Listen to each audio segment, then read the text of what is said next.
So these are the notes that I'm going to be reading today. Take a look at the bottom of the video below, expand that, and I will include these notes. They also include the 3 scenarios we're going to cover today, as well as have really nice links that you might find useful if you don't have a fast charger and you want to make sure you get a nice reliable one, and everything that I've stated. So if you'd rather kind of read along, it's not word for word, it's not verbatim, but that's okay. That information is below. So I'm going to talk about this process in 3 kind of steps. First, I'm going to identify how to tell a fast charger from a regular charger. Then I'm going to talk about good charging practices. And then lastly, we're going to talk about fast charging, since that fast charging methodology is built on good charging practices to begin with. So that's the process, and then let's get straight to it. So how can you tell a good charger, or one that's a regular charger, from a fast charger? The easiest and most reliable way to do that is to take a look at the bottom of the charger. Let me see if I can get that focused in. And you can see just above that it's written there, it says 5 volts and 1 amp. This is a regular charger. Comes with Apple, all this new Apple 10, 7, 6, all of these iPhones have this square white cube that comes with it. Unfortunately, it is not a fast charger. So that means Apple is selling you a fast charging compatible phone, but didn't actually include the fast charging charger. This is an older Samsung charger. Taking a look at this guy as well, you'll be able to read right there, it's 5 volt and 1 amp. So what this means again, it's a good charger, it's a regular charger, but it's not a fast charging amp. If we take a look at any of these adapters to the right, these are all fast charging. Now, different shapes, different companies, different sizes, as well as labels. This Samsung one that came with my Note 8 says fast charging on it, and you know it's a fast charging. Is right there. It says 5 volt and 2 amp. So that's going to be the only reliable method to know whether it's fast charging compatible. And what I mean by that is, here's another Samsung, and this charger, I don't recall what I got it with, but you can see that there's no label on here. It's not a fake Chinese one. It came with one of the phones I have, but it doesn't say fast charging compatible. However, if we take a look at the back, you'll notice it's still 2 amps. So how do you know whether you have a fast charging one or not? Sometimes the labels can be misleading, or it may not have that label at all. The really only easiest way is to look at the wattage. Here's another example of a USB adapter. This one came with my iPad, and you can see right there that this is 5.2 volts or 2.4 amps. So that amps is greater than 2. You can use this to fast charge your iPhone, or any phone for that matter. This guy here is for my MacBook Pro 2018. You can see it's got a USB-C. And if we take a look at the back of this, it shouldn't be any surprise that if it's going to power up that guy there, it certainly can't be, you know, anything slim. Let's see if I can focus this. And this guy right here is actually, I want to say it's like 4 amps. It's like 4 amps. Oh, okay, it's got to be maybe somewhere here. Yeah, right there. Oh, no, I lied. No, I'm right. Output 20 volt or 4.3 amps. Or if you're at 9 volt, it equals to about 3 amps. Or if you're charging a phone, in our case, it's 5 volts at 2.4 amps, right? So that's, again, a fast charger. If you put a phone on here, it's going to charge as fast as it can. And lastly, really quickly, as I mentioned, there are different brands out there. The only thing to be cognizant of some of these guys is if you take a look here, make sure you read the bottom, because you notice on here it says output 5 volt 2.4 amps, but it says universal 5 volt is 1 amp. So what this means is we have these 5 ports here, and from the that's cute. But from the manual, these last 2 are 2.4 amps a piece. The rest of these are 1 amp. So just keep that in mind. If you get one that's got multiple ones, like Anker company, and I've got that link below, one of these may be 2.4 amps, another one may be 1 amp, right? You want the ones that are 2 amps or greater if you want to enable fast charging. All right, so we've gone through these guys. Hopefully that's clear enough. If they're 1 amp or lower, They're not fast charging. If they're 2 amps or greater, they're fast charging, and that's what this video is about. So let's get into the second portion of this video. What in the world are good charging practices? So let's go through real quickly.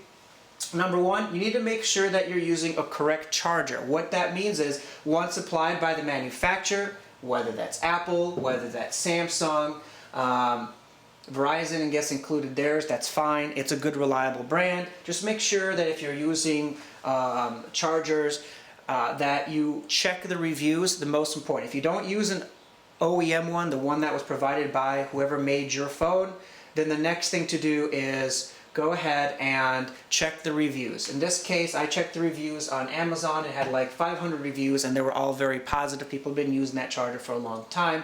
I know it's reliable. Chargers that you find at convenience stores, like these puppies right here that are real cheap, $4 or $5. Sometimes they charge like 20 bucks. It's ridiculous. I guess it's just supply and demand. Not very reliable. I would strongly suggest that you don't use any charger you get from a convenience store. They're absolutely built to price at about $2 a piece, and they can actually damage your product. So reliable companies, look at the reviews on Amazon or eBay, well, not eBay, but Amazon, and confirm. Make sure you're using the correct cable. Quality cabling affects data transfer speeds as well as charging. So what this means is if you get a cable that was provided to you by Apple because you have an Apple, great, use it. If you go to a convenience store and grab a cable like I have done, that's fine, but don't expect fast charging to really be ample. These cables in here, the wires are very thin.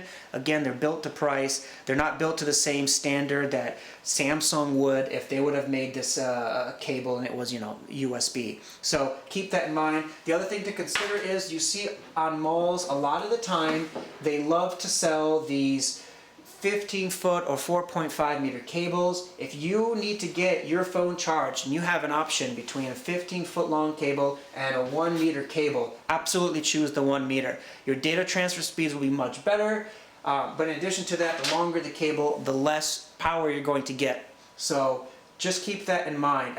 They may be nice, they're cool looking, you can use them while you're lying in bed and charge your phone across the room, but if you're in a fast charging scenario where you got to get it done in a half hour, swap your cables with something appropriate that's about 1 meter or 3.2 feet or less. Another thing to consider is make sure you're updating your phone. I hate updating my phone. Every time I update, whether it's Samsung or Android, I always have in the back of my mind, I wonder what else they're updating.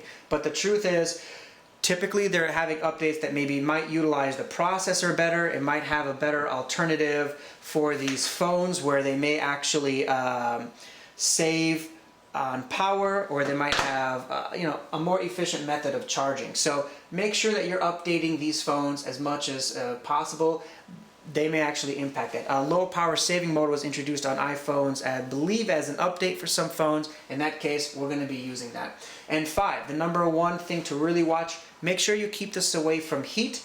So what that means is keeping it away from direct sunlight, near heaters, away from exhaust fans of a laptop. If this were exhausting heat from here, as an example, don't charge it right here, because that heat on some PCs where the exhaust fan is placed on the sides can blow on this laptop. Well, if you're trying to get this charged relatively quickly, heat tends to slow down the process. So keeping these phones cool is absolutely important. Another thing to consider is if you get yourself a case, I don't know, cheap or expensive, here's an OtterBox case from my Note. I just took it out for this video. One thing to consider is all of this protection. You've got padding here, you got nice hard. I even put a piece of metal, that way I can connect this on a magnet stand in my car. So you got plastic on top of metal, on top of foam, and then you have nice rubber that'll probably work great for tires. All of this encases the phone, which means potentially it can heat up the phone as it's charging. Again, heat kind of kills. So I'm not saying take the charger or the case off when you charge it. I certainly don't. But just keep that in mind. If you end up buying a phone or a phone case that's relatively cheap and you're charging it and all of a sudden it's hot. It's always hot when you're charging it. Consider maybe getting a different case. It may actually degrade your phone in the long run. All right. Lastly, if you have this, if you're charging in a car, whether you're fast charging or not, or you're using something like this, always make sure it's away from direct sunlight. Glove compartment box is a perfect area that should be in.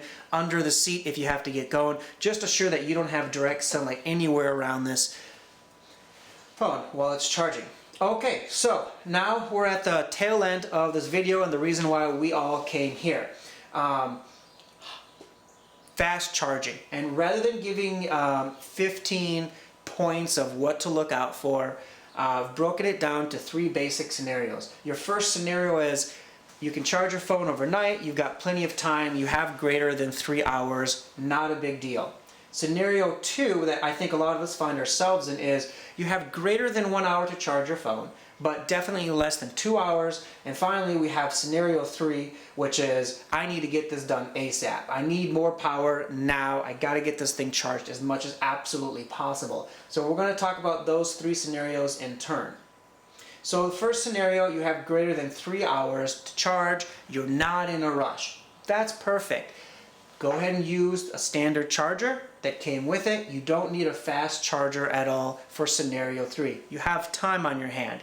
Okay, you want to charge it at your bed, no problem. You can use your computer to charge because it takes 3 hours to charge anyway. If you want to use the wireless charging that you set up here and then it charges, absolutely acceptable. You've got time on your hands. So wireless charging, if you want to charge it by your laptop, fine. If you want to use a standard charger, not a problem. You can use advanced chargers. It's not going to break your phone by any means, but it just means you don't have to rush out and try and find one of these fast charging if you don't have it that came with your phone.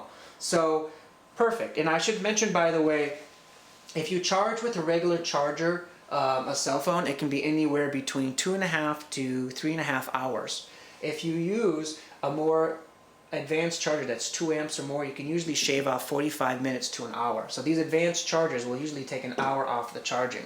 And on top of that, remember that most phones now that are fast charging capable will charge a phone 50% in like 30 or 40 minutes if you use these adapters, which means if you really need to go, you can actually get 50-60% charge in a half hour. To top the rest of it off, it takes a lot longer. But just keep that in mind. All right, so second scenario. This is where I think a lot of us find ourselves into. First thing to do, make sure you adhere to the above good charging practices. That means you're using good cables, you're using a charger that is reliable from a reliable manufacturer, you're not using a cable that's as long as a living room, okay? Best to not use wireless charging at this point because you need a phone charged less than 2 hours, and again the assumption here is that your phone is low or maybe dead. So in this case, wireless charging is out the window as far as an alternative option, and so is charging away from a laptop. They just take incredibly long, and if you're trying to get 50-60% charge, between 1 to 2 hours, charging by these methods is just not gonna cut it at all. So don't charge by them at all. Android, if you have an Android, like this note right here is, use a fast charger, not an issue. If you have an Apple, go ahead and grab yourself a fast charger. Apple has a couple chargers, and as I mentioned, this is a 12 watt 2.4 amp. Let's see if I can focus that just right. This is a 2.4 amp adapter. This came with my iPad. If you want to charge your iPhone with this, sure, not a problem.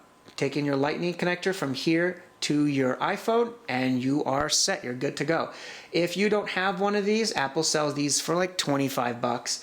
A note on these particular adapters, Apple also sells a fast charging capable charger. I think it's like 30 watts. There is absolutely no need to get the 30 watt, which is like 60 bucks, I think, compared to this 12 watt.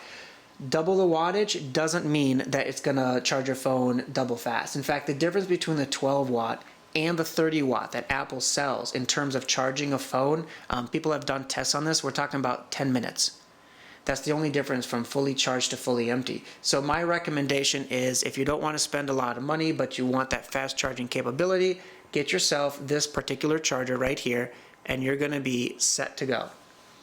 Okay, in terms of If you want to use something more powerful, sure, but you're not going to save that much time. Again, you could buy this $70 or $90 adapter and get your USB-C to Lightning to charge your iPhone for fast charging. You're only going to see, again, 15-20 minutes tops of additional time off. So get one of these for 20 bucks, save yourself some money, use it for something nice.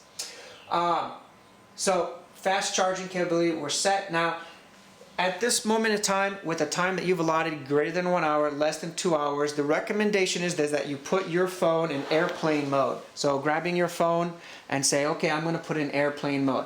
This is incredibly beneficial because that means all of the Wi-Fi technology, all of your Bluetooth, cellular communications, NFC, whatever other communication these phones nowadays have, it's not going to be turned on, it's not going to be enabled. So this is crucial if you're looking to absolutely maximize or minimize the amount of time for quick charging. So that's benefit number one. Number two, don't use your phone while it's charging. It's highly recommended. If you use a fast charger but you're charging your phone and you're going back and forth and you're reading news, you have the light on, all of these things are going to eat up some of that power, right? Some of that power, rather than going to charging the batteries on the back of your phone, are going to be in keeping this light on. So it's absolutely imperative that if you're really concerned about charging and you have that time limit, airplane mode, and shut it off. Now, if you need to use your phone or you're expecting a call, you can always turn off airplane mode, but then turn off your Bluetooth and turn off your Wi-Fi and lower your brightness if you need to use your phone. In this case, you can still receive calls, but now your Wi-Fi and your Bluetooth won't be using all of that additional power. Lastly, the other thing you can do is you can search for the option called low power mode. And iPhone has it, and of course Android's had it for a long time, before I think Apple did even.